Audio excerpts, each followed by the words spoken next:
بسم اللہ الرحمن الرحیم۔ السلام علیکم۔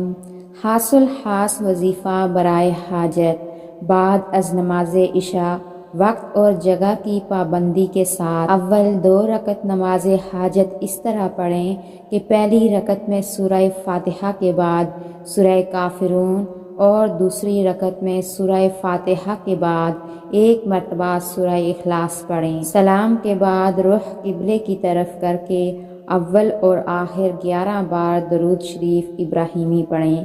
درمیان میں اس وظیفے کو 1200 مرتبہ پڑھیں۔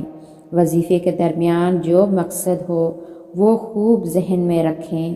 جب تک حاجت پوری نہ ہو وظیفے کو جاری رکھیں، انشاءاللہ ضرور کامیابی ہوگی۔ وظیفہ پڑھ کر اللہ کے حضور عاجزی کے ساتھ اپنی حاجت کی دعا کریں۔ وظیفہ یہ ہے: یا بدیع العجائب بالخیر یا بدیع، یا بدیع العجائب بالخیر یا بدیع۔